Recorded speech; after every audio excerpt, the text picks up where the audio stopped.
To what extent are any of you involved in any of the sort of the standards or guidelines-based organization, NIST, IEEE, Zigbee Alliance, or any organization that's working, jointly with other organizations to come up with some sort of a unified, consensus-based solution for some of the issues we're facing? And again, I'll start over there with Josh. So, Alert Enterprise is, working with NERC. Obviously, I cited what we've been doing there to try and come up and demonstrate a solution that works within the utility industry. That's certainly one area that we're playing within. Also, within the Industrial Control Systems Joint Working Group, working on some of those committees to not only represent solutions for industrial control systems in the utility space, but across other areas of manufacturing. Alert Enterprise has projects with Coca-Cola, Nike, so we're definitely working in that space and trying to, help and, one, push our solution and try and come up with new ideas that can go with our solution and partner with lots of different groups. I mentioned some of the partnerships we have with other firms, but, trying to work with technology groups that already have great solutions out there like Tripwire, talking with them. Love to talk with people like Industrial Defender. We have Walt Sikora here in the audience, and they have tremendous tool sets that, are out there. But partnering to create these solutions, that's where really Alert Enterprise is focused and trying to infiltrate that market and get everything working together, going to an open API model where we can all consolidate our software and hardware products together. All right, well, I'm glad to hear you're working with Coca-Cola because I can't stand Pepsi myself, so. Oh my God, I hope there's no Pepsi people here. Strike that from the camera, please. Jim? Yeah, Certicom, so I guess from our first days involved with ECC, we realized there had to be a big standardization effort so that even as a small company, and again, pre-acquisition, we were typically, I guess during the dot-com boom, we were maybe 300 people, had a lot of growth at that time, but prior to that, we were generally a small company, 50 people, 100 people. In fact, right prior to RIM's acquisition, we were about 100 people. But we had quite a deep bench in terms of cryptographic research, and we devoted quite a lot of resources to standards activities. And what we were really trying to do is drive ECC adoption in standards. So how do you use ECC? What do the protocols look like? So we were active in PKICS and IEEE, IETF, IETF PKICS, and other standards. We got involved in Zigbee in 2003 to show how to use public keys in resource-constrained environments. And we continue to do that. Now our research team is now part of RIM, and they work at, I'd say, in global standards organizations, but we do still monitor things in the smart grid. We contribute, again, when we're asked to comment, we generally provide comments. We're still quite active in Zigbee Smart Energy. And we're looking to promote the technology, again, in other Zigbee profiles, both Zigbee 1.x profiles, or the normal Zigbee profiles, as well as 2.x profiles. And again, where it makes sense, we'll invest our energies in new standards activities. So you'll see a lot of the things that we're doing are trying to, again, promote adoption of the technology. All right, thank you very much. Thank you. Now, I know you've recently started working with us in the OpenSG Embedded Security Task Force, and I know of at least that, so. So yeah, I've recently joined that, and also the NIST Design Principles Group to see how we can help out there. Mm-hmm. But SafeNet also has a long-standing history in standardization. Some of our founders were involved in things like the PKCS 11 standards. You'll find some of our members throughout a lot of the financial standards and defining those over the years. Over the last few years, we've been a big player in the OASIS Key Management Interoperability Protocol, which is doing a lot to bring the industry together to form some interoperability, which is, key management is a huge problem. Interoperability between vendors has been historically a huge problem. So that's finally something that's going to evolve and help industries like smart grid, interchange devices a lot easier. All right, thank you very much. Yeah, we're obviously also involved in standards. Currently, very active in DASH in ISO. We're working with Zigbee as well, and also with EPC standards on the RFID side. As you said earlier, it takes a long time to adoption, and obviously, being written into the standards for us takes a long time, which is somewhat of a quagmire for us, because on the one hand side, hackers won't wait for your standards to be developed, right? They're not going to sit back and say, well, until NIST is implemented, we're not going to hack into anything, right? So on the one hand side, we see that there's a gap of solutions out there, as far as the standards are concerned, for small resource-constrained devices specifically. If you look at FIPS 140-2, it would be nice to have a FIPS 140-X, which actually covers 8-bit and 16-bit microprocessors, so even smaller. So we're working towards that, but at the same time, we realize we have to be pragmatic, and obviously, as a company, we have solutions that we sell today as we are working to be written into these standards. Question? Yeah, continuing on the theme of standards and especially regulatory stuff, which we started off with this morning, it seems to me that we're getting a lot of regulatory requirements before there's necessarily the technological development in place to handle the requirements. This started with NERC SIP requirements where there wasn't a technological solution really to provide utilities with, and so they got the requirements, they started doing everything ad hoc, they hired a whole lot of people to do a whole lot of paperwork for something that should have been automated more from the get-go. And now we've got people saying, oh, look, they've got all this work they're doing, we can innovate, we can solve solutions. Shouldn't some of that have come up before they made the requirements, set in stone? There's a little bit of a chicken and egg there, because if you don't have requirements necessary, but we were talking about technology innovation taking a lot of time, and regulatory requirements kind of been saying, oh, you've got a year, you've got 2 years to implement these things. That's not enough time for the technology to evolve. And just general comments on that area. Anybody want to take that one? Yeah, I'll go ahead and start there. So I think it's no secret to anybody in this room that, regulation does not move at the speed of light. I think on pretty much every presentation we've talked about that. Annabelle started this morning was saying the same thing. It actually doesn't even move at the speed of molasses. Right. So. Yeah, so things are very slow. I think if we're talking specifically using NERC SIP as an example, the idea of NERC SIP was to take generally good and well accepted principles of security and try and put them into a new standard and create a foundation for the utility industry that had typically never even thought of security before. There are certainly those factions within the utility sector, good security people that were trying to push that, but there wasn't anything there to drive the business case. So NERC SIP led to driving that business case, and there's many people, that will say, NERC SIP has really helped me because it's given me the power to start driving good security. Now, to your point, you said, why didn't they think about the solutions that currently exist when they developed a standard? There was so much new stuff that had to come out because of how we were set up. I think that's good. It's driving the innovation. I think they put the regulations there. Certainly the people that built the regulations and defined the standards had certain experiences and backgrounds. A lot of it was in the SCADA system. There wasn't a lot of generation type people working on those regulations necessarily that were getting a big voice. So you saw a lot of standards based on what they knew and how to secure a Windows system, but not necessarily, an Emerson Ovation type system that exists in a generation plant, or to what these gentlemen have been speaking about, the small resource restricted hardware that exists like PLCs at generation plants. So there was a need to ramp up technology and get that going.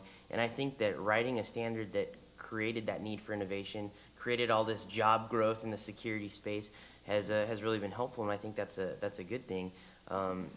But now we're getting to the point where new threats are coming up and the regulations aren't moving fast enough to keep up with that, and that was kind of where I started with my comment. So I think that where they started, especially with NERC SIP, is a good foundation, and it needs to grow faster, and we're creating the technologies based on regulation, and that's a good thing, I think. Yeah, I don't want to be too controversial, but I think that overall, I view that standards activity as a lot of, really, here are some recommendations. I think that the standards themselves for each specific application have to move forward on their own.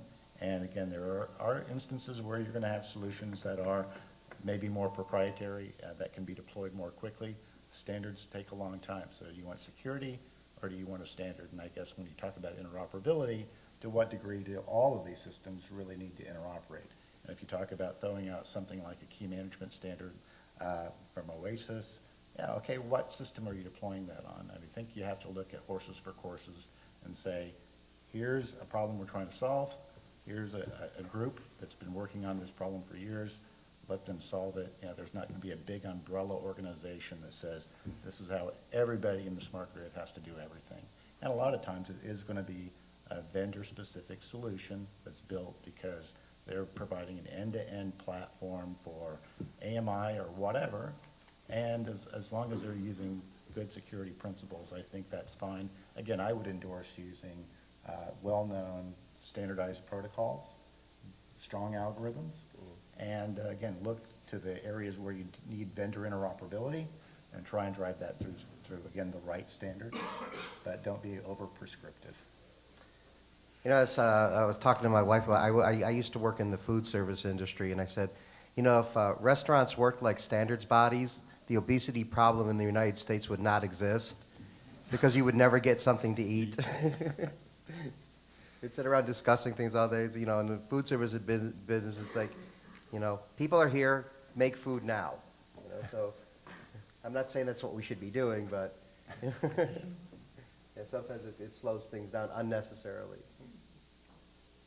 Any comments? I guess the only thing I'd add is that I agree that NERC SIP is a catalyst for innovation, really, that it's part of the reason why we're here today, is that it's driven us to start solving these problems. And sure, it'll have to evolve and whatever, but if you look back to the data protection industry, when PCI came out with DSS, there weren't necessarily a lot of tools to solve those problems, but today there are. So it's a great way to help us solve these problems. Nothing to add. Other than that, another question? My name is Dave Kaufman with Tantalus. We're an AMI system. Most of the security discussions I hear and read about are about prevention. And you need both strong technical tools to ensure security, and you need human processes to manage keys and all the human aspects around it. I'd like to hear from the panel more about are there aspects of detection? That is, how do we help our customers know that, hey, there's a case here where, in spite of your best efforts and processes and stuff, something has gone wrong and you need to close that, because that doesn't seem to be addressed as often as the one where we're just trying to protect. So what tools, and are they on the technical side? Of course, everything's on both technical and human, but the human side can't even look to close those gaps until something says, gee, you may have a security breach here. What kind of technical tools do we provide our customers to know if their security has been breached? So maybe I'll start. Our products are definitely focused on prevention, and that's because the keys that we protect, if they're exposed and compromised, the implications of that are huge and expensive. You've got a whole infrastructure that you may have to update. But we do, one of the core features of our product is what we call hardware, keys in hardware. And as a detection tool, we create a tool that allows you to protect all of your cryptographic tools in physical devices in a way that they never exist outside of the devices. And as a detection tool, it breaks down to something very simple. If you can count up all of your HSMs that have keys in them and you still have physical possession of those keys, you know you have your key and that somebody else has not taken it. So it's, Yeah, I think tying into that, I think key management is the key word, no pun intended. But the really key management a lot of times comes back to what I would call event management, meaning that you have the ability to sense your environment and then make sense of it. And an example is wherever a key shows up. You know, if you have mobile devices or let's say access cards, those keys will show up in different buildings, in different cities, maybe even different countries. You use that to build a behavioral pattern, and you obviously though you have to take a look at how can I use that system to then potentially detect any abnormal behavior. So it's important that you build things like that logic into your systems from the get-go. The more intelligence you gather from your daily operations, from everything that you do, obviously the more secure your system will be. Yeah, I think I'll add to that. I think I'll definitely support what the Chris squared said. I'll go ahead and use that. Both Chris's alluded to something that I think we haven't mentioned yet. And what goes along with prevention is early detection. There's the obvious detection once something has occurred. Yeah, I detected it because it happened. I see the result. But early detection, an early warning system, that's key. And the way that you see that is through definition of thresholds, right?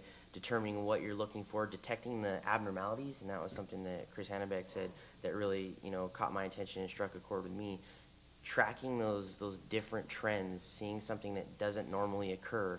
When you see someone that is normally scheduled to work at a facility between 8 and 5, and you start seeing them coming in at 9 and 10 at night, and there's no projects going on, and being able to detect that abnormality, and they're starting to use and check out escalated privileges, or using different keys to get into systems that maybe they have access to, but it's just in an abnormal time sense. They're doing it out of what's normally expected. Seeing that and managing that type of risk and recognizing it leads to that early detection, and the tools exist out there to do that.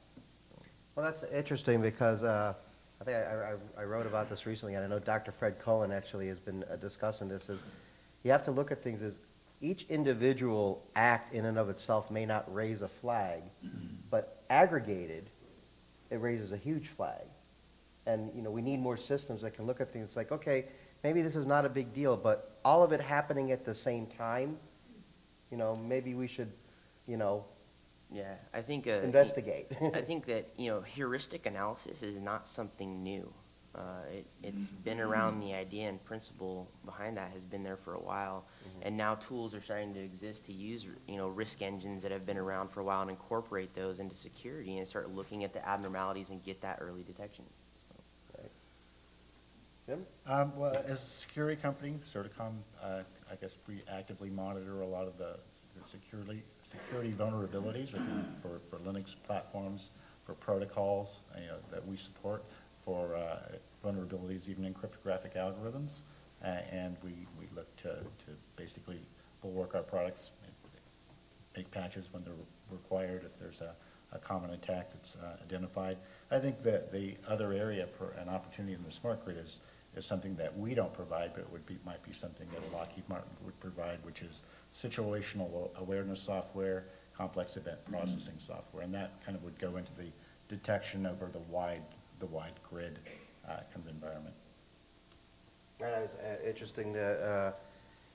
I learned quite a bit in Darren's presentation about synchrophasers yesterday, and how you could look at the whole power system and patterns that are happening there, and how it could sort of tell you things that you might not pick up otherwise. And I just found that all very interesting and fascinating. It's a whole new way of looking at things. So, great. Well, listen, thank you all very much.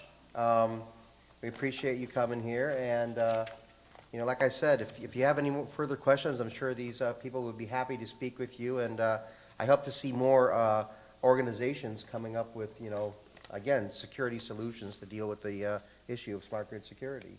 Thank you all very much. Thank you.